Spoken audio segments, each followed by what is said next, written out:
This episode may contain material which may be unsuitable for some listeners.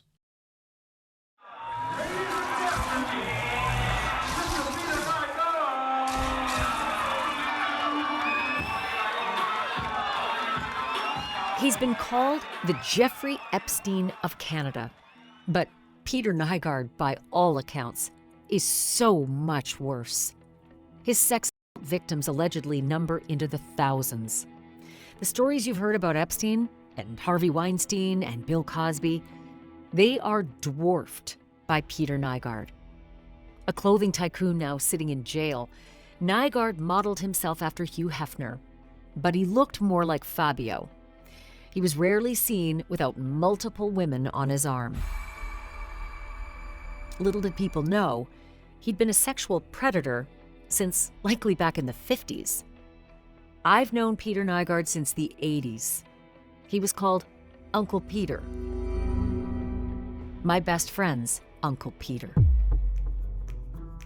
Peter Nygard. We do the real people. That's our marketplace.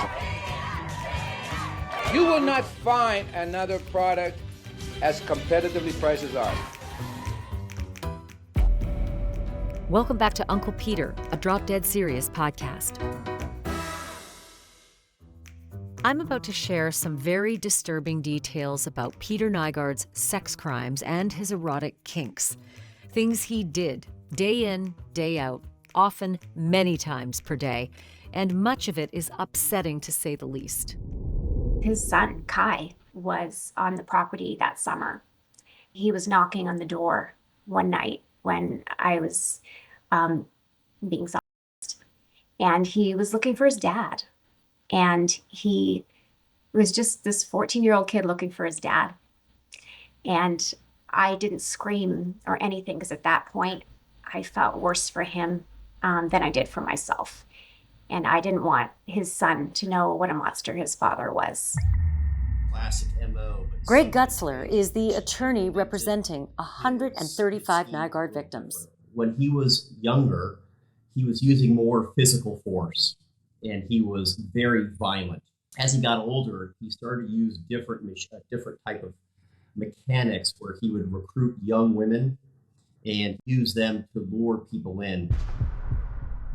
Later, Peter Nygard's niece, Angela Dyborn. the housekeepers, when they go sort of clear his area and tidy up, there'd be bottles and bottles of pee because he would just wind up in a bottle.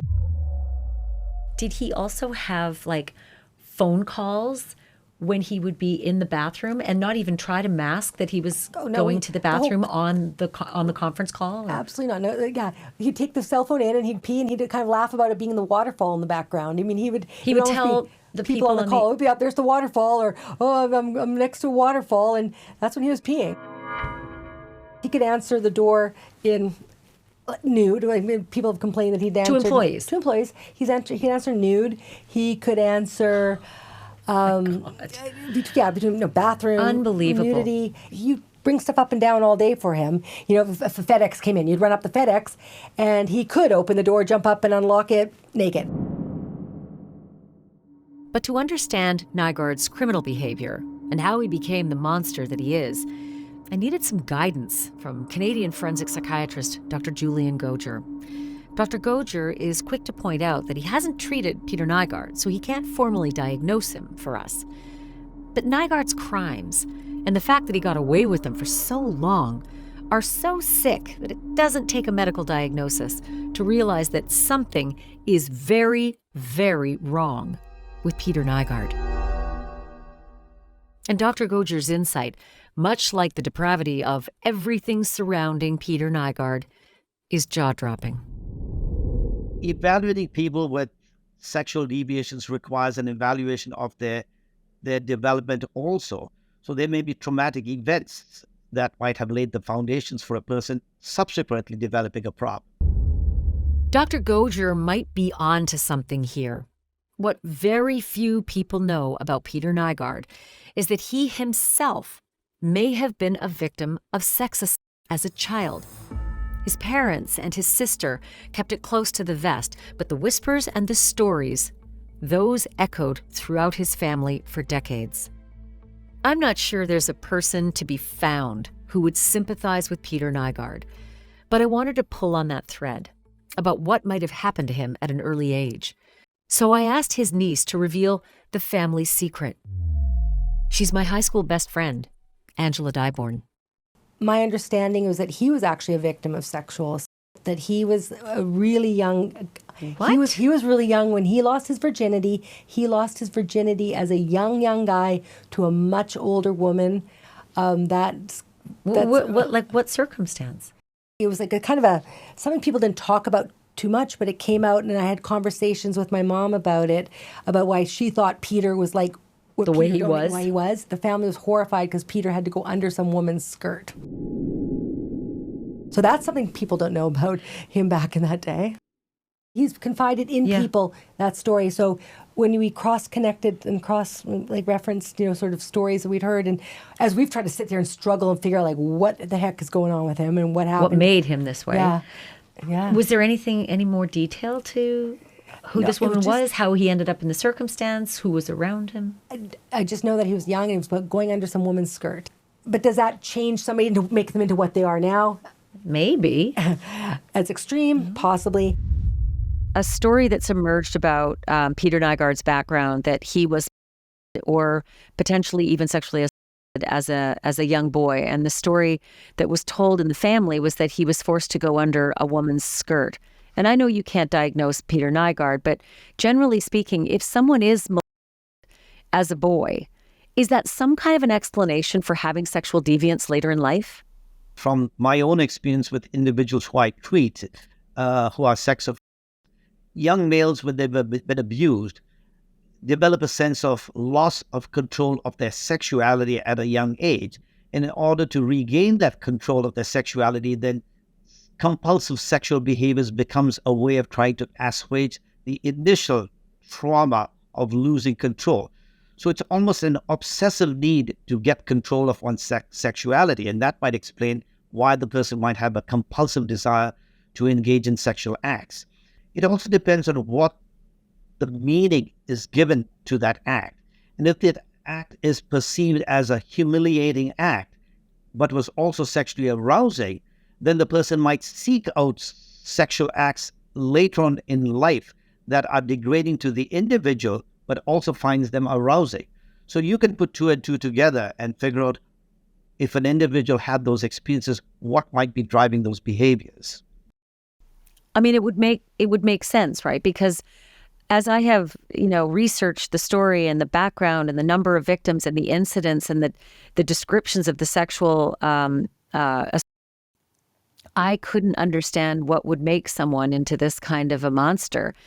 But does it make sense if there is a sexual assault at childhood? It very much does. And we see them. I do a lot of dangerous offenders and dangerous sex offenders, and many of them have had traumatic sexual experiences in their childhood. I mean, I don't use the word monster. We still treat everyone as a human being, and we approach it from a trauma-informed perspective. But I use the same adage that I use always, that hurt people, and that also occurs in the sexual sphere of being hurt sexually. And yet it's so hard to have sympathy. I mean, when you describe it that way, we should have sympathy for an early, survivor of sexual abuse, but it's very hard to have sympathy for someone like Peter Nygard because his victims number in the thousands, and the amount of psychological abuse, sexual abuse, physical abuse that he exacted on people, including family members, is just sort of unimaginable.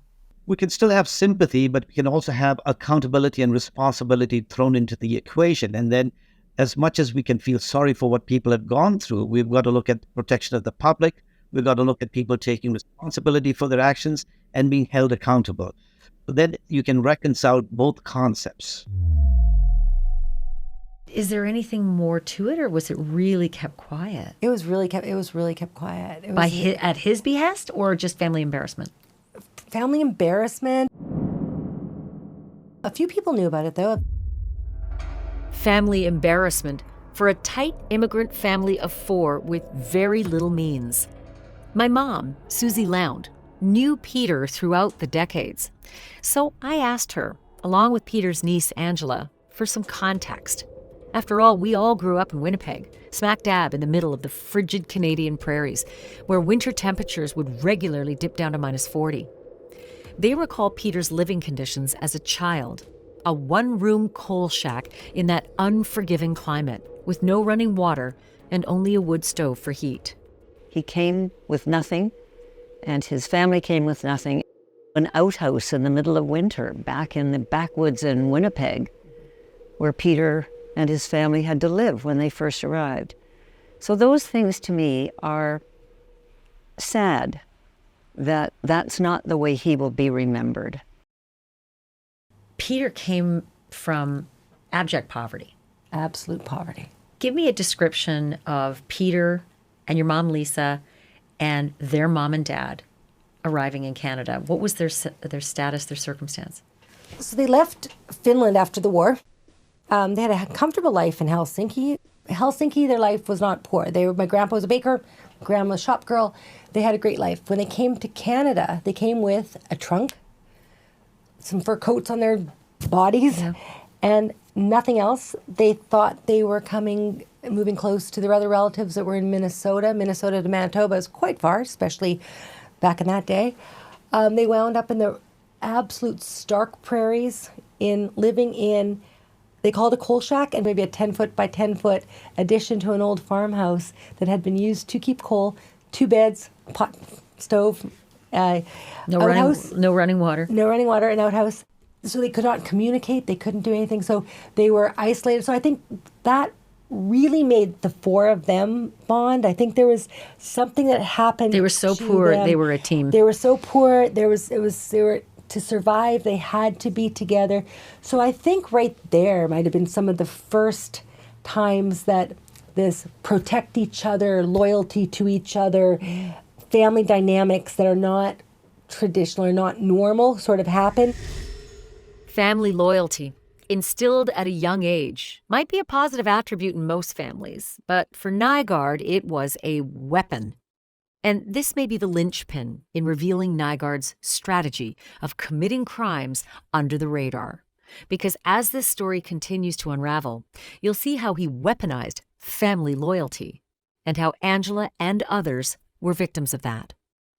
First, Angela takes us back to her days as a child and what life was like with Uncle Peter. Do you have any early specific memories of Uncle Peter? I remember being at the summertime at the cottage. There was somebody who was a Miss Manitoba or some beauty queen that came, and I got to try on her crown, and it was just, I felt so proud. I was maybe 5. Then the next day he brought somebody else to the cottage, and I said, so the person left, the beauty queen left, somebody new came, and I said, oh, the girl here like yesterday was prettier than you are. And I remember I was annihilated over that. But you were little. I was little, I was 5. And it was a very honest opinion. Somebody came with a crown. I tried on a crown. The next person didn't come with a crown, and she wasn't as beautiful. I just remember being, though, that was the worst thing I could have ever said. And that was probably one of my earliest memories, but I think it's one of my earliest memories because it's one of the first time I learned You got in trouble. I got in trouble, and I learned that you can't, Peter's got a private life, and we do not discuss Peter's private life with anyone else.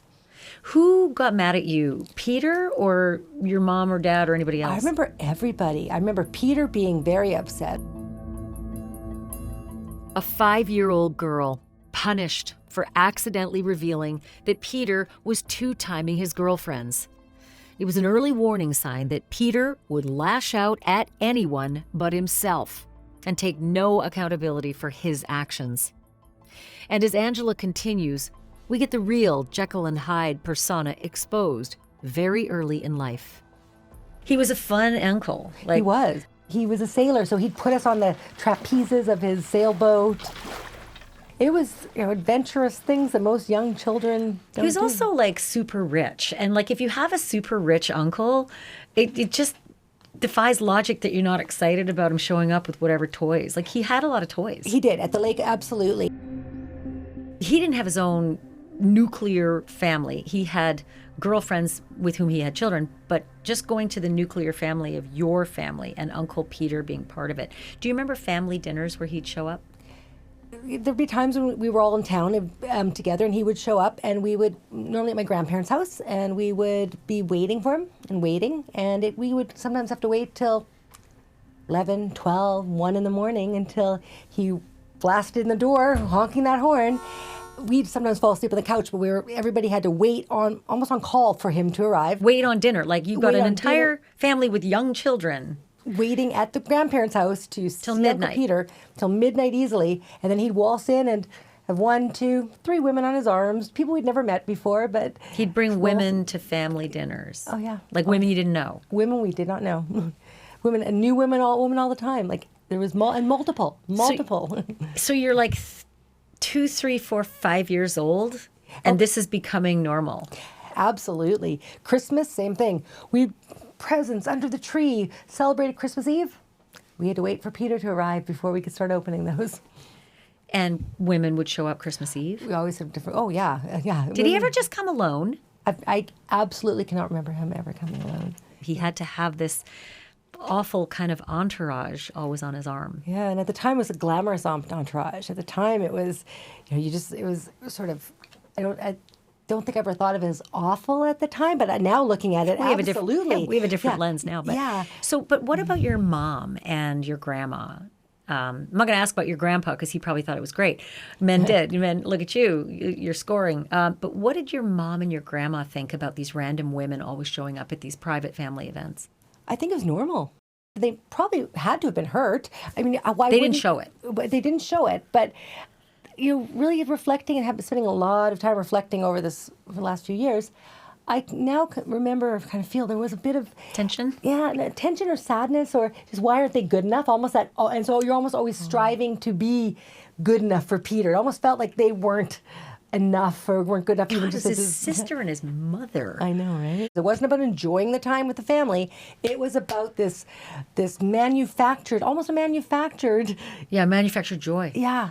Did you think of it that way back then, or do you only look at it in retrospect and realize that, like, you just thought that was normal? I thought it was normal. I look at it in retrospect. Now looking at it in retrospect, we thought it was normal. It was an image that Peter Nygard insisted was front-facing. Ever since day one, he was obsessive about documenting, through photographs and videos, his playboy lifestyle. Angela and I have pored over dozens and dozens of photos never before seen, and many that should never be seen. We also talked about things we experienced together with Peter. It was always about this quality of time, not quantity time. So. But quality time is an interesting concept when it came to Peter. Like, for you and me, quality time would be, let's have a family dinner and we'll all be here and we'll play games and not watch television. It felt like when I was watching you and your family, quality time for him was as long as we can get cameras to capture the images and everyone has to be staged properly.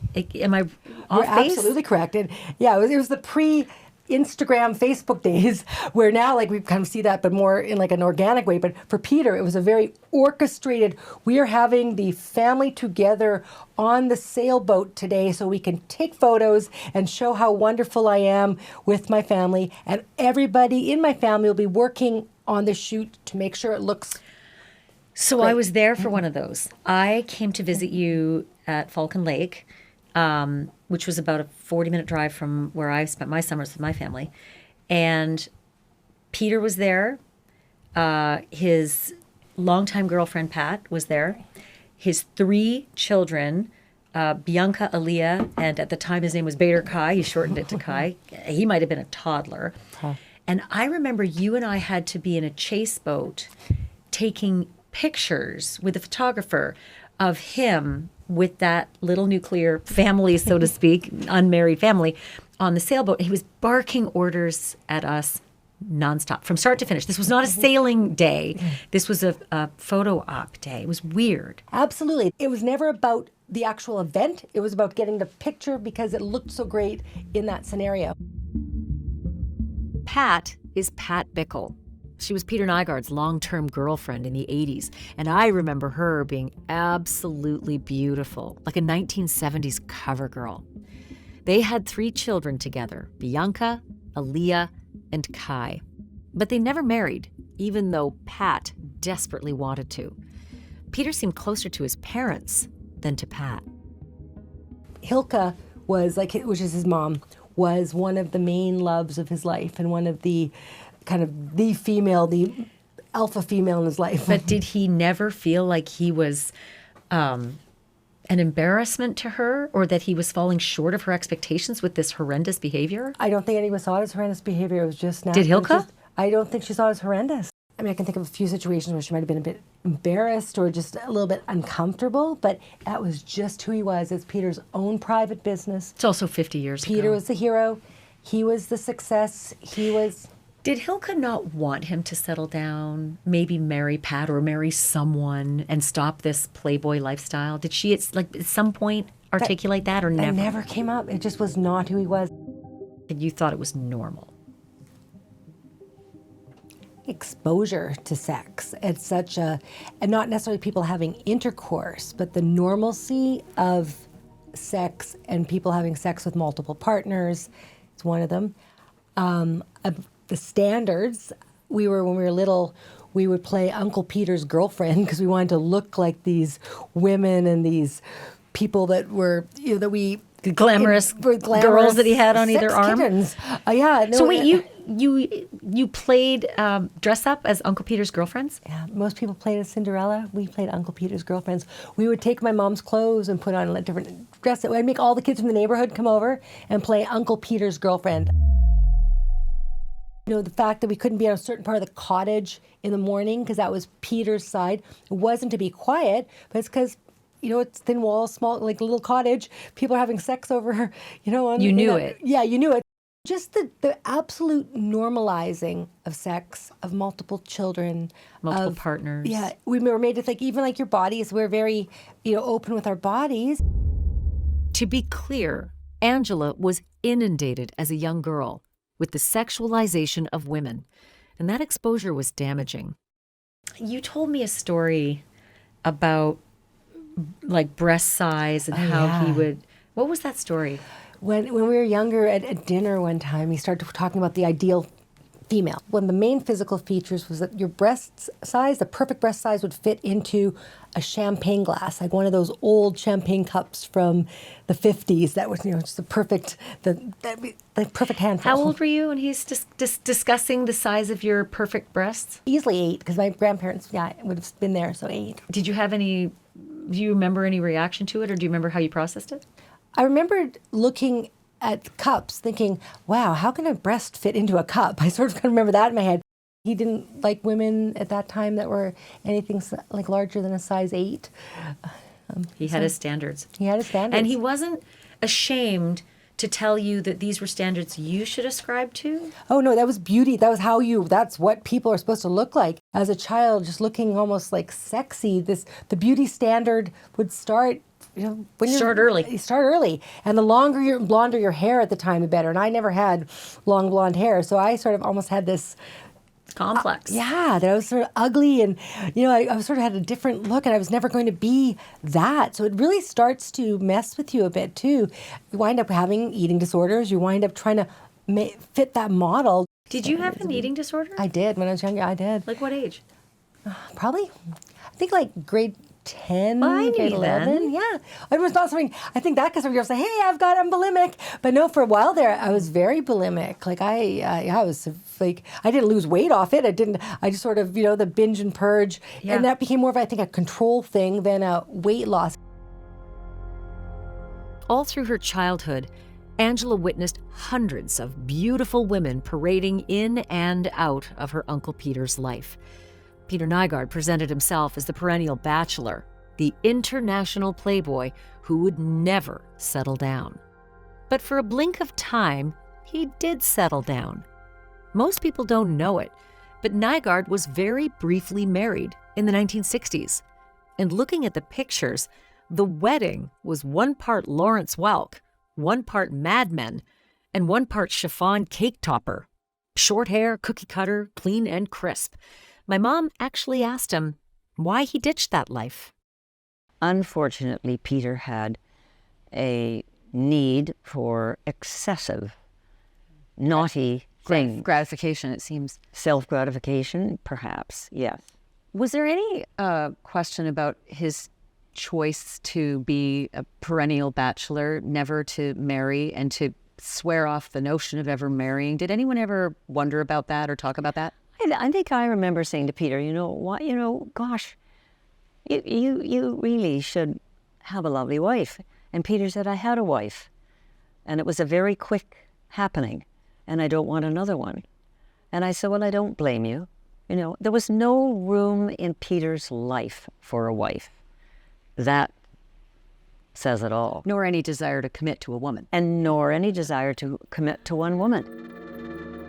It seemed the only thing Peter Nygard would commit to was getting anything he wanted and selling his image as a very rich Hugh Hefner. His ego grew as fast as his business. He was self-enthroned and always surrounded by women. On and on about him being a playboy. It was a success, and him being this world famous now renowned playboy. International jet-setting playboy. Exactly. Which was, by the way, considered a badge of honor. Oh, was. Like people looked at that as though you had achieved everything. Yeah. If you were like Hef, you'd made it. And his life was modeled after Hef. Hef was his superhero. I mean, that was everything that how he started to emulate and how he started to build his success and build his personal life, modeled what Hef's, especially back in the 70s and 80s, the age of sexual liberation. And it wasn't a secret. And people knew that Peter Nygard was a playboy. Yeah, the difference is there was nothing wrong with it back then. Yeah.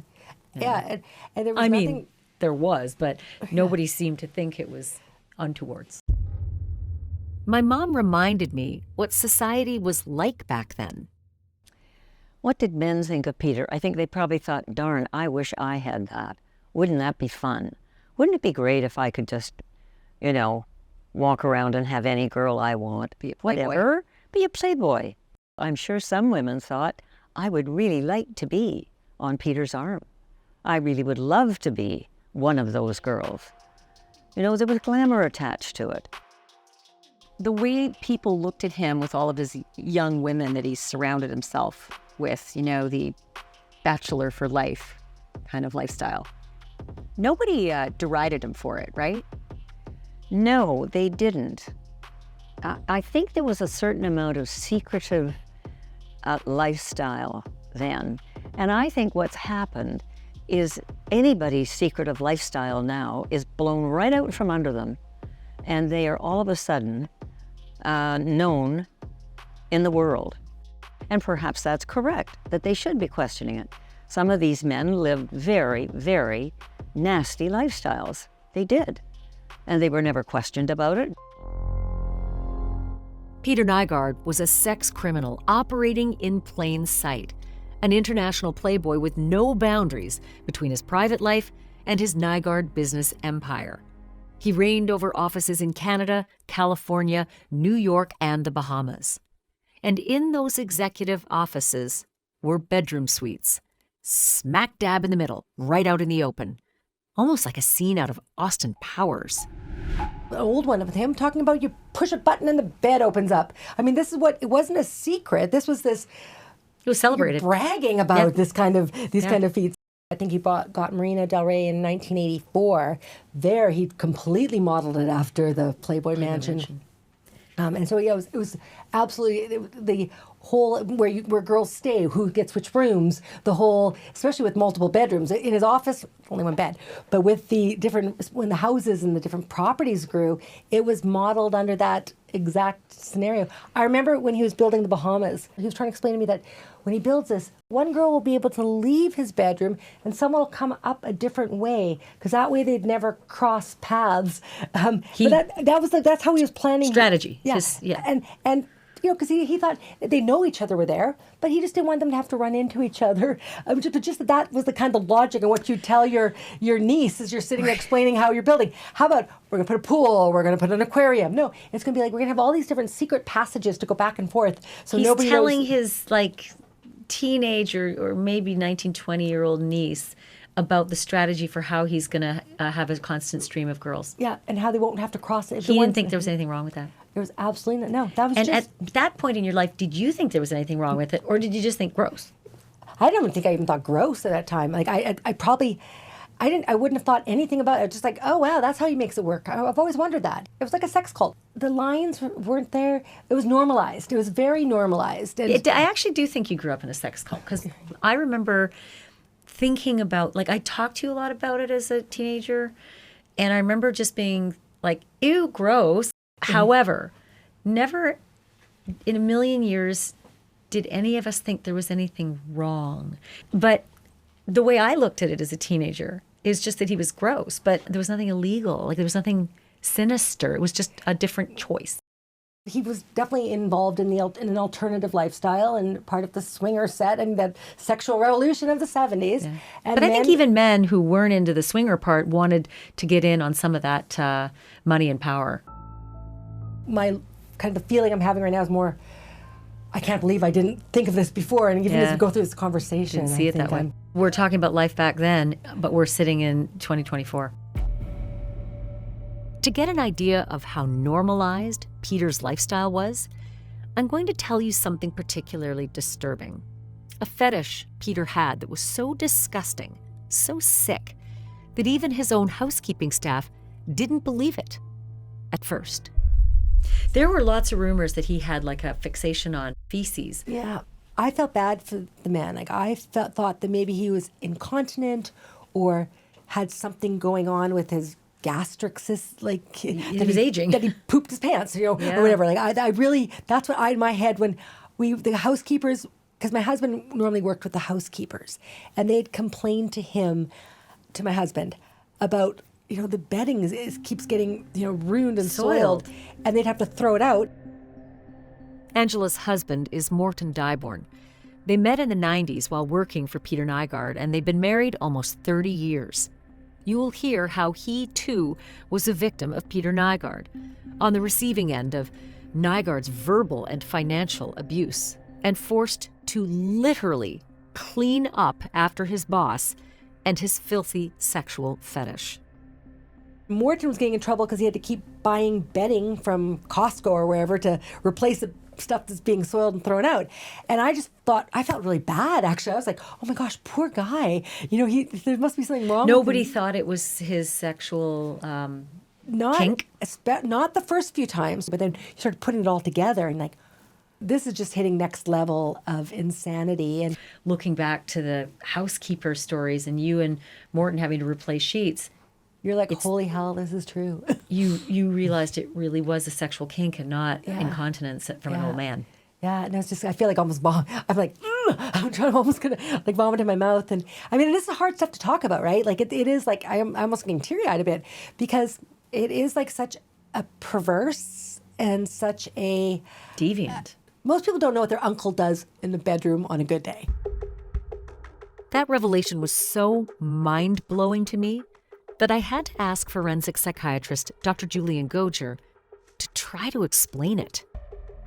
One of the recurring stories from Peter Nygard's victims and alleged victims is that he had a particular set of kinks.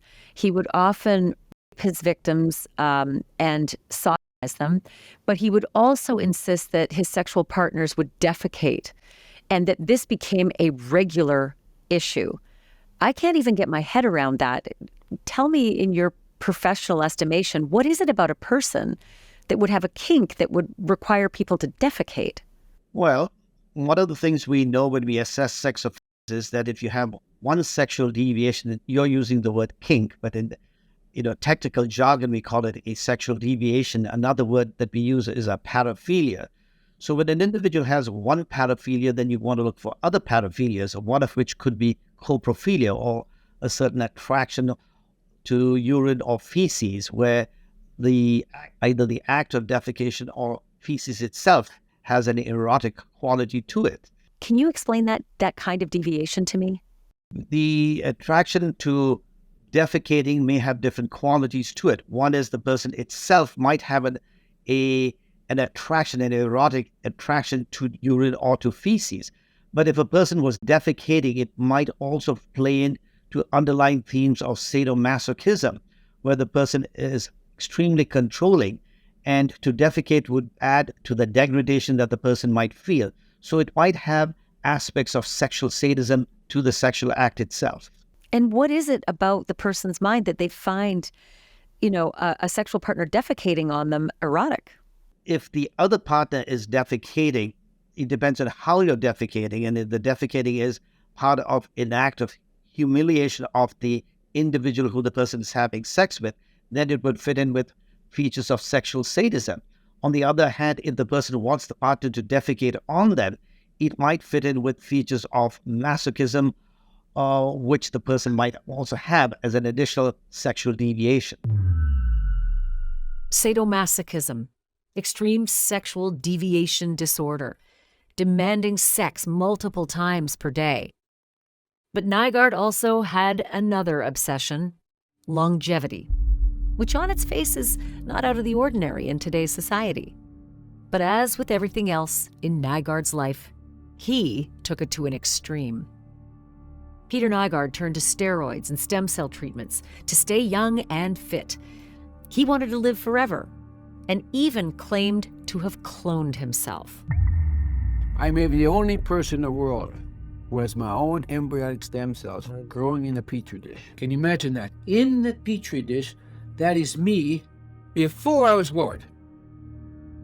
Describe for me his obsession with fitness, health, longevity, and virulence.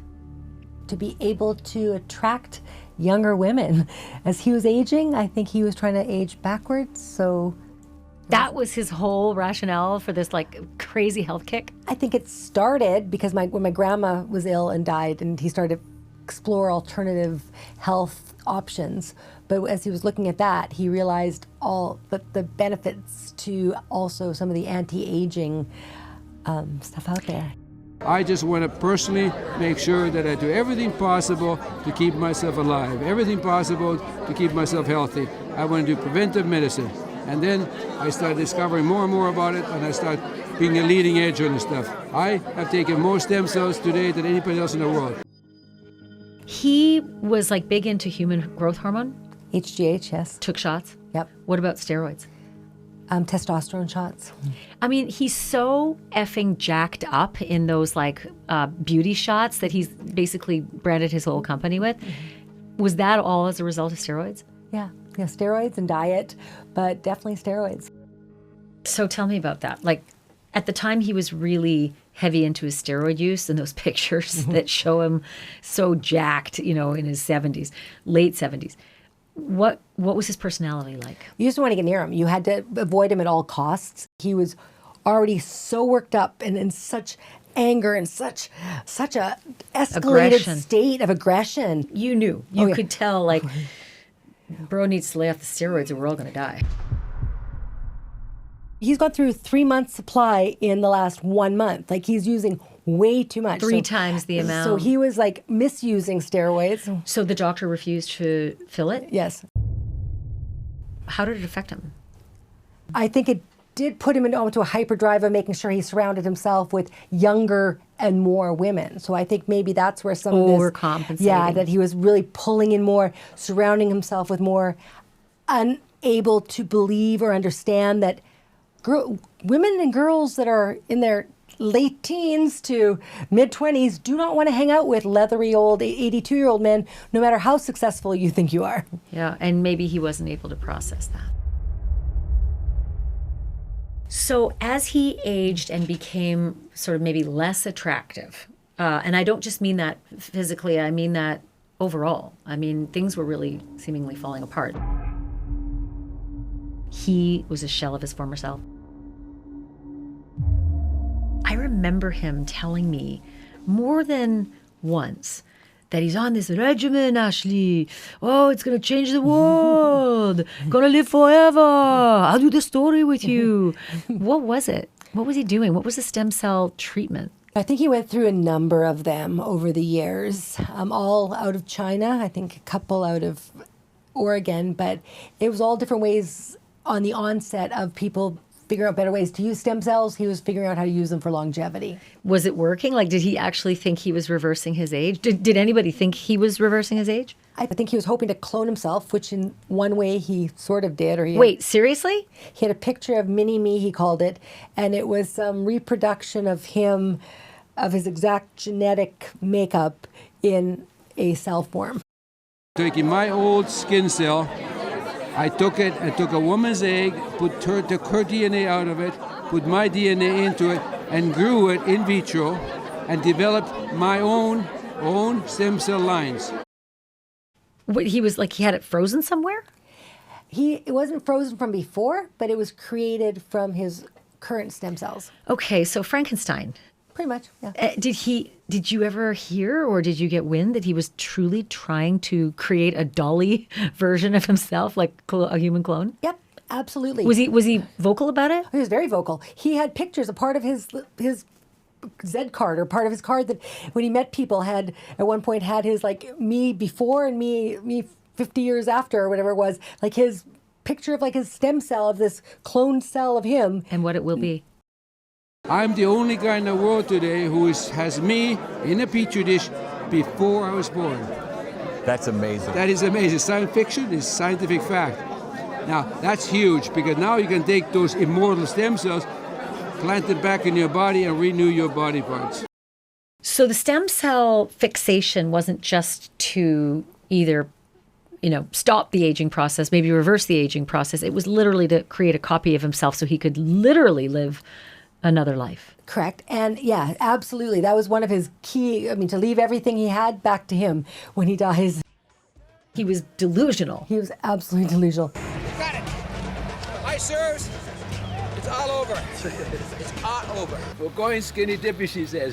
This is just like my dream come true over here. Delusional about his vitality and delusional about his sex appeal, Nygard was now targeting and tracking younger and younger girls. This is the attorney for Nygard's victims, Greg Gutzler. What is the age range of the alleged victims at the time they were assaulted? Ages 14 was the youngest that I know of. And in terms of the oldest, I don't recall any client of mine who was assaulted over the age of maybe 35 or so. So Nygard was looking for younger women and girls. What do you make of the really dark turn that he took to children, like 14 years, 15 years old, like really, really frightening criminal behavior? I think that was a surprise to all of us. I just think it's just a different level of perversion, you've crossed the line. It just changed. You crossed the line now from going from a fetish to pedophilia. Yeah. That's the only thing I can guess. My name is Jennifer Gilmer, and I was a victim of Peter Nygard. Jenny Gilmer had no idea what was waiting on the other side of that massive Jurassic Park gate that allowed guests into Nygard Cay and kept them there. Her coach had brought her there for an innocent game of tennis at Peter's resort home.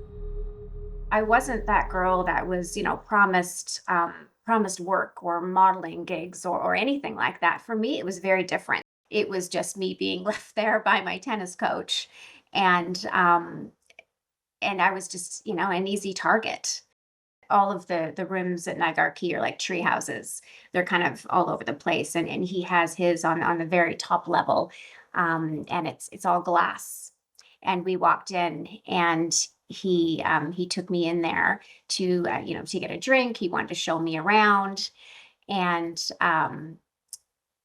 when the doors close, everything's locked. It's all glass. You can see out, but no one can see in. And he has a code system on it, and it was locked.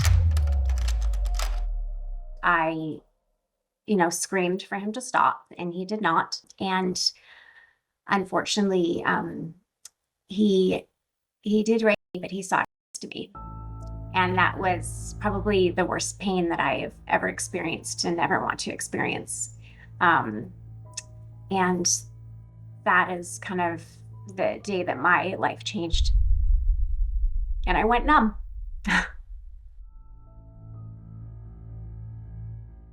Jenny says her passport was taken and that she was held there against her will and raped multiple times over 3 weeks by Nygard and his friends. In those moments when I had to be with other people, I felt safer than any other time I was there because I didn't have to be with him. Because he was violent. To be silenced by a monster, I would take having sex or being raped by a stranger than having that. And it's a horrible way to compare. But that is how I felt at the time. Her story is just one of thousands of Nygard's victims' stories. But apart from the sexual abuse, Nygard was a master of psychological abuse, and anyone in his path could be a target. People were terrified of him. You just never knew. We had this thing, don't make eye contact. When he's walking through the building. When he's walking through the building, everybody, they either ran and hid, like literally hid. People would hide. Or you look at somebody else, you do something else, if you caught it, you were standing there, it's too late to hide, then you just don't make eye contact. You look something else, and people just don't make eye contact with him.